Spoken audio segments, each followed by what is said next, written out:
Jamaah Masjid An-Nur, Bapak Ibu yang insyaallah dimuliakan oleh Allah Subhanahu wa taala. Pada pagi hari ini kita berkesempatan untuk bersyukur kepada Allah atas nikmatnya.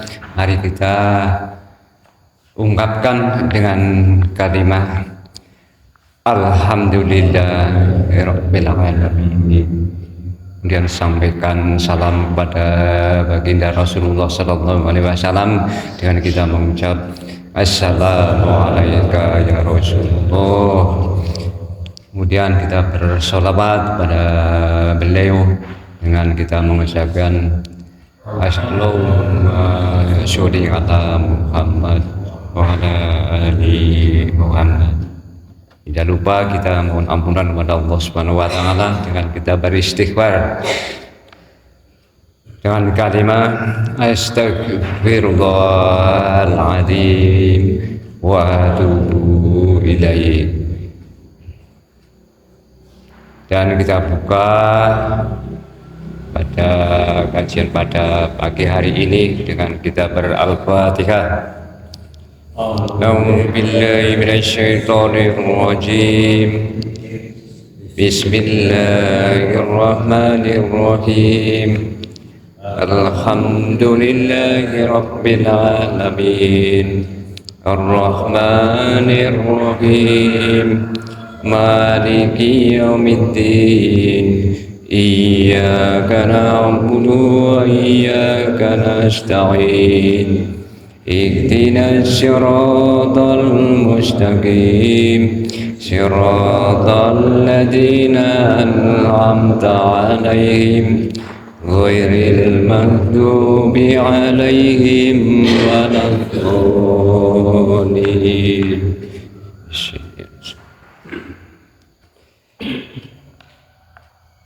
Pada pagi hari ini kita melanjutkan, yaitu kemarin kita bahas tentang rukun di dalam sholat. Itu sudah disebutkan ada 3, antara qalbi, qauli, dan fi'li.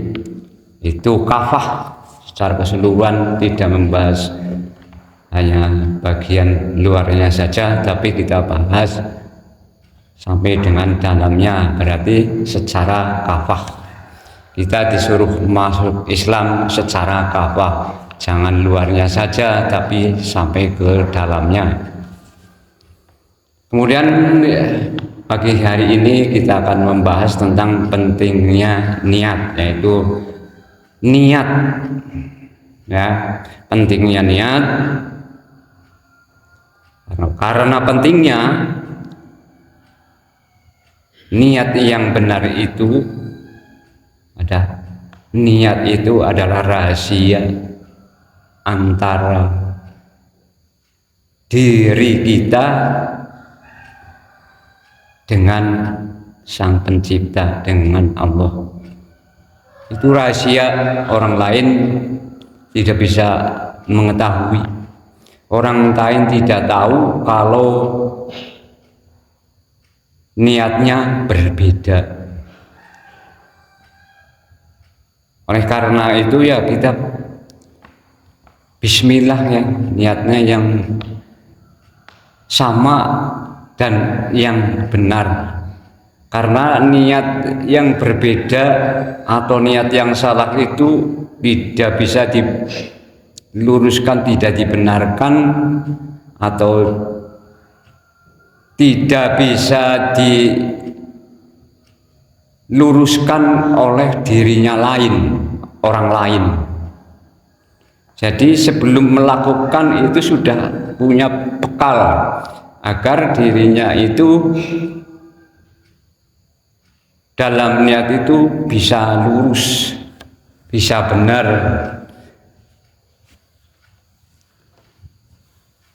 Karena niat yang rahasia itu antara diri kita dengan Allah, ketika niatnya salah, nanti tindakannya juga salah, hasilnya juga bisa berbeda.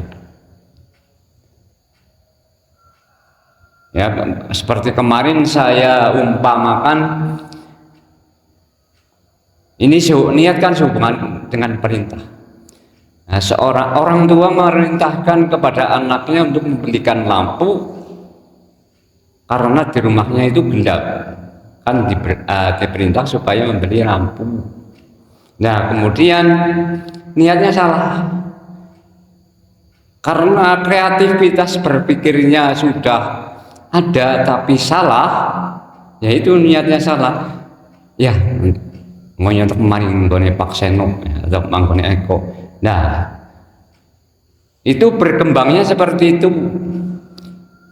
Loh, untuk lalu malah niatnya mari nggone Pak Seno, Pak Eko, karena ya benar itu bakul lampu.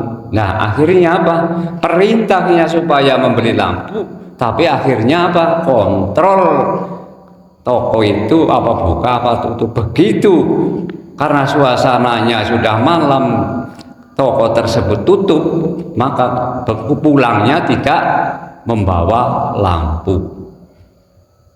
Sebetulnya kelihatannya kreatif, tapi itu menimbulkan hasil yang salah, yang bukan perintahnya tapi dia lakukan.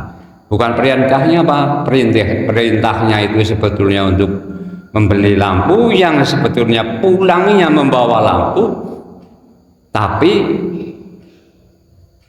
perginya mengontrol toko itu buka apa tutup. Apa sih urusannya buka karo tutup? Kan bukan urusannya. Urusan kita sebetulnya lampu. Nah, itu contohnya seperti itu. Kemudian niat, ini suatu contoh kreativitas tapi kadang menghasilkan yang salah. Niat sholat kan perintahnya akimi sholata lidikri, akimi sholata lidikri, sholat, dirikanlah sholat untuk mengingat aku. Kemudian di kreativitas sholatlah untuk mendekatkan diri kepada Allah. Nah, ini kelihatannya bagus, tapi kalau mendekatkan diri kepada Allah, memangnya jauh. Bahkan sudah dijelaskan, aku ini lebih dekat daripada urat leher.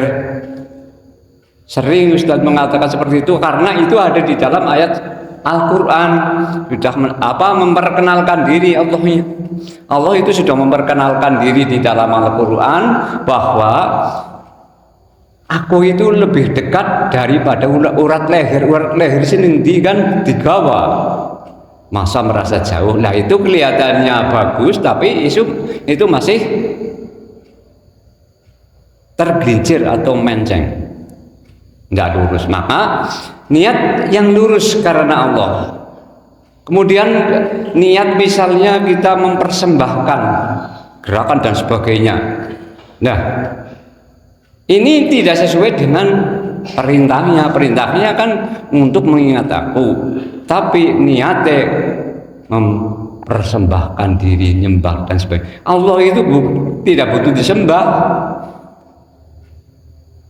Kita sholat atau tidak, Allah itu tidak akan berkurang mahanya.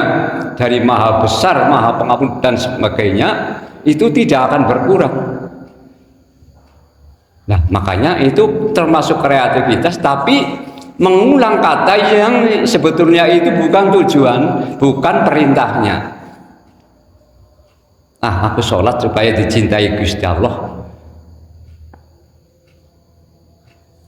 Emangnya Allah tidak mencintai hambanya? Kitanya saja yang sebetulnya mencintai Allah apa enggak? Kan makanya kul in kuntum tuhibbunallah wattabi'uni. Kalau kamu mencintai Allah, maka ikutilah Rasul. Di sini ditakutkan sebetulnya diri kita itu mencintai Allah apa tidak? Oh Allah itu mencintai kok, kita sholat supaya dicintai Allah. Itu tergelincir masih. Tergelincirnya itu berarti kita tidak bersih dari sesuatu. Nah, kita luruskan niat kepada Allah bahwa saya melakukan sholat ini untuk mengingat Allah, karena Allah itu ingin dikenal. Makanya orang sholat itu wudhu dulu, dibersihkan dari jasad, dari hadas, kemudian dibersihkan hatinya dari sesuatu. Bersihkan hati kepribadi nganggo banyu ndak bisa. Kalau membersihkan hati itu dari sesuatu, makanya gelinciran-gelinciran tersebut yang menjadikan kita terbelok, tergelincir tujuannya yang sebetulnya kita tertuju kepada Allah. Ya arti tertuju, kita jangan maksudnya kayak wong ngirim tuh, ngirim seceting tujuannya mari gue. Allah itu tidak butuh kiriman. Kita supaya melakukan sholat itu sebetulnya ya untuk dirimu kamu saja. Allah itu tidak butuh sholat ajek, besar, maha pengampun, ya diampuni juga. Allah maha segala-galanya. Jadi tidak butuh persembahkan ya. Untuk Allah itu karena kita supaya mengingat Allah. Ini berbicara kalau berbicara mengingat Allah ini gambarannya seperti ini. Kalau kita punya rumah di Kejobong ya, kita punya rumah di Kejobong, Madep Malor dan sebagainya, orang tuanya siapa, itu harus tahu, karena nantinya itu inna lillahi wa inna ilaihi rajiun. Nantinya itu kita tetap semuanya sama ya. Cara gambarannya sekang umah kuweng moka lunga-lunga maring ndi mengko baline ya kudu mengono. Karena kita berasalnya dari Allah, sesungguhnya kita berasal dari Allah, maka kembali kepada Allah. Nah, kembalinya bagaimana kalau kita tidak ingat? Makanya sering disebutkan roh gentayangan, tidak bisa pulang karena tidak mengenal orang yang mutu meh dewek. Itu sebetulnya tujuannya itu loh. Makanya kita melakukan sholat itu supaya mengingat itu, karena itu rumahmu ya, bagaikan rumahmu, orang tuamu itu bagaikan seperti itu. Makanya kita kembalinya nanti bener, orang gentayangan ya, mantan anu ya. Jadi kita niat itu nanti tertuju kepada akhir hidupnya di dunia ini. Makanya kalau melakukan sholat dengan benar, semua amalnya benar, sholatnya baik, amalnya baik. Itu dari niat saja sudah menunjukkan bahwa untuk keselamatan dirinya. Nah, sing butuh keselamatan ini siapa? Yang butuh keselamatan adalah diri kita. Allah itu sudah selamat, bahkan dia penyelamat. Makanya memberikan petunjuk kepada kita supaya selamat. Lakukanlah sholat dari niat saja. Kita sudah tertuju kepada Allah untuk mengingat Allah, mengingat bahwa rumahnya kamu di mana, nanti kembalinya ke mana. Itu pentingnya itu. Jadi bukan main-main, bukan sekedar kita melakukan hanya gerubyuk, orang ngerti rempuk, tapi kita tahu dasarnya. Sholat itu memang untuk menyelamatkan diri kita nantinya. Makanya supaya mengingat aku.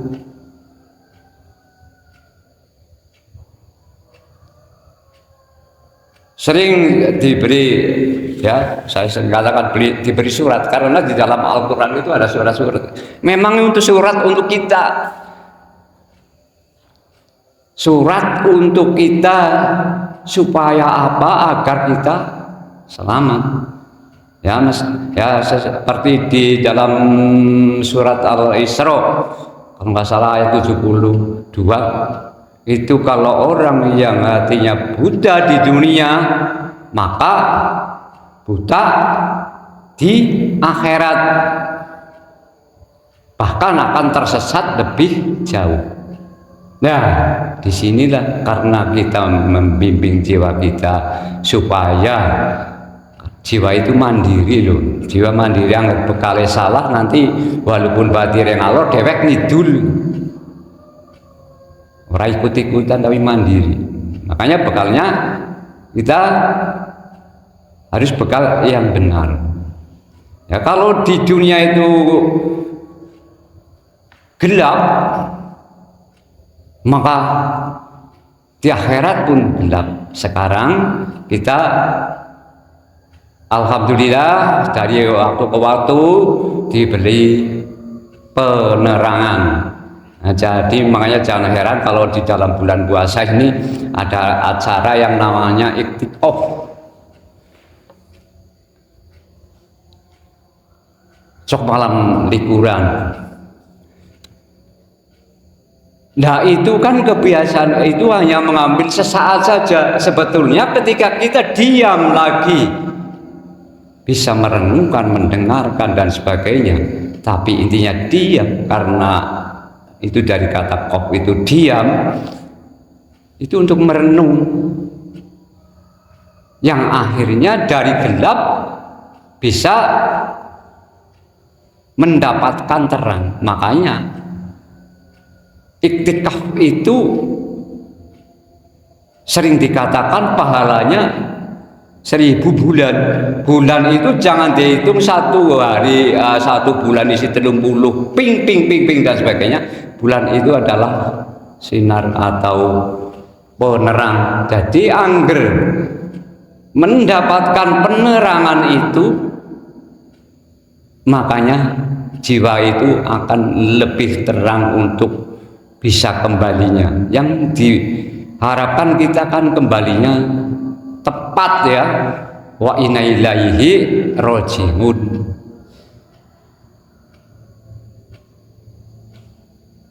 Jadi dari niat ini kita pelajari, artinya sholat ini bukan kebutuhan Allah ya, tapi kebutuhan diri kita, sehingga kita akan terselamat. Ya benar, angger sholatnya apik, seluruh amalnya apik. Nanti belum kita mempelajari lafal-lafalnya atau qolinya. Ini baru di niat.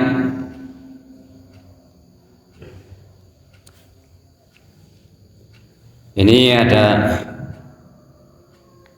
surat yang cok di dikejar itu pada 20 malam 21 itu ya benar, tapi terlalu benar, karena sebetulnya kita mencari terang itu bukan hanya itu saja. Ketika kita sudah mendapatkan penerangan siapa? Dari gelap ke terang, gelap ke terang, gelap matinya hati, mati itu gelap. Ya, kalau kita sudah hidup itu sudah terang, mati sudah hidup hatinya, artinya kita sudah terang. Gelap dan terangnya itu gelap terhadap Allah, terangnya kepada Allah. Artinya kita sudah tidak terhijab ketika sudah terang. Kita sudah bisa memandang Allah, apa-apa tertuju kepada Allah bisa, karena terang. Makanya kita melakukan iktikaf sebetulnya adalah mencari penerangan agar kita tidak terhijab untuk bisa memandang Allah, karena Allah lah itu tempat kita ya, tempat kita berlindung dan sebagainya. Dari sana Pak, kita berasal dari Allah, yang nantinya kita kembalinya kepada Allah. Makanya kalau kita mencari pahala 1000 bulan itu sebetulnya ya kita mencari terangnya, jelasnya terang benderangnya Allah, agar kita nanti pulangnya tidak tersesat. Di dalam sholat juga ihdinas siratal mustaqim, kan kita supaya ditujuki jalan yang lurus. Itulah sebetulnya dalam niat itu sudah ya sudah tertuju kepada Allah, tapi ya sekali lagi jangan salah paham, tertuju bukan seolah-olah kayak bulan sadar kirim seceting engko dikawehna muring Gusti Allah. Itu bukan seperti itu. Tertuju kepada Allah itu adalah supaya kita ingat kepada Allah. Karena ingatnya apa? Karena Dia tempat saya berasal dan kita ini akan kembali kepada Allah. Makanya bersihkan dari sesuatu, ya. Baik najis, kalau jasad itu najis, kalau hati kita, kolbu kita dari sesuatu. Najisnya kalau kolbu adalah najis batin di dalam. Najis batin itu orang kan diwasuh karo banyu, tapi diwasuh karo pengertian pikiran, sehingga terbebas dari sesuatu. Yang terbebas dari sesuatu dari makhluk, misalnya ingin apa selain Allah, itu namanya masih kita kena najis batin, ya, kena najis batin. Anggar kepengen apa, makanya luruskan kepada Allah, jangan kepada makhluknya. Dunia sudah diterangkan, dunia di dalam seindah Nusantara ini ada dua, ada Khalik pencipta, ada makhluk. Gampangannya anak Allahnya, kemudian yang satunya adalah ciptaannya. Nah, maka kita tertuju kepada penciptanya, ya Allah. Jangan kita tertuju atau ngincer kepada ciptaane. Intinya seperti itu. Jadi pada pagi hari ini kita mengenal niat, itu yang bisa saya sampaikan. Mudah-mudahan sebagai bahan renungan, sehingga hati kita mulai tercerahkan sampai kepada nanti akhir bulan puasa kita benar-benar mendapatkan 1000 bulan. 1000 bulan jangan diperoleh hanya satu malam enggak oleh 1000 bulan, ya keenakan ya. Kita belajar dari waktu ke waktu sehingga kita mencapai penerangan 1000 bulan. Kita padang biar bisa memandang Allahnya, sehingga kita bisa kembali dari asalnya. Itu yang bisa saya sampaikan. Mari pada pagi hari ini kita tutup dengan doa kifaratul majlis. Subhanaka Allahumma wa bihamdika asyhadu an la ilaha illa anta astaghfiruka wa atubu ilaik. Sekali lagi kita bersyukur dan membaca alhamdulillahirabbil alamin. Astagfirullahaladzim. Assalamualaikum warahmatullahi wabarakatuh.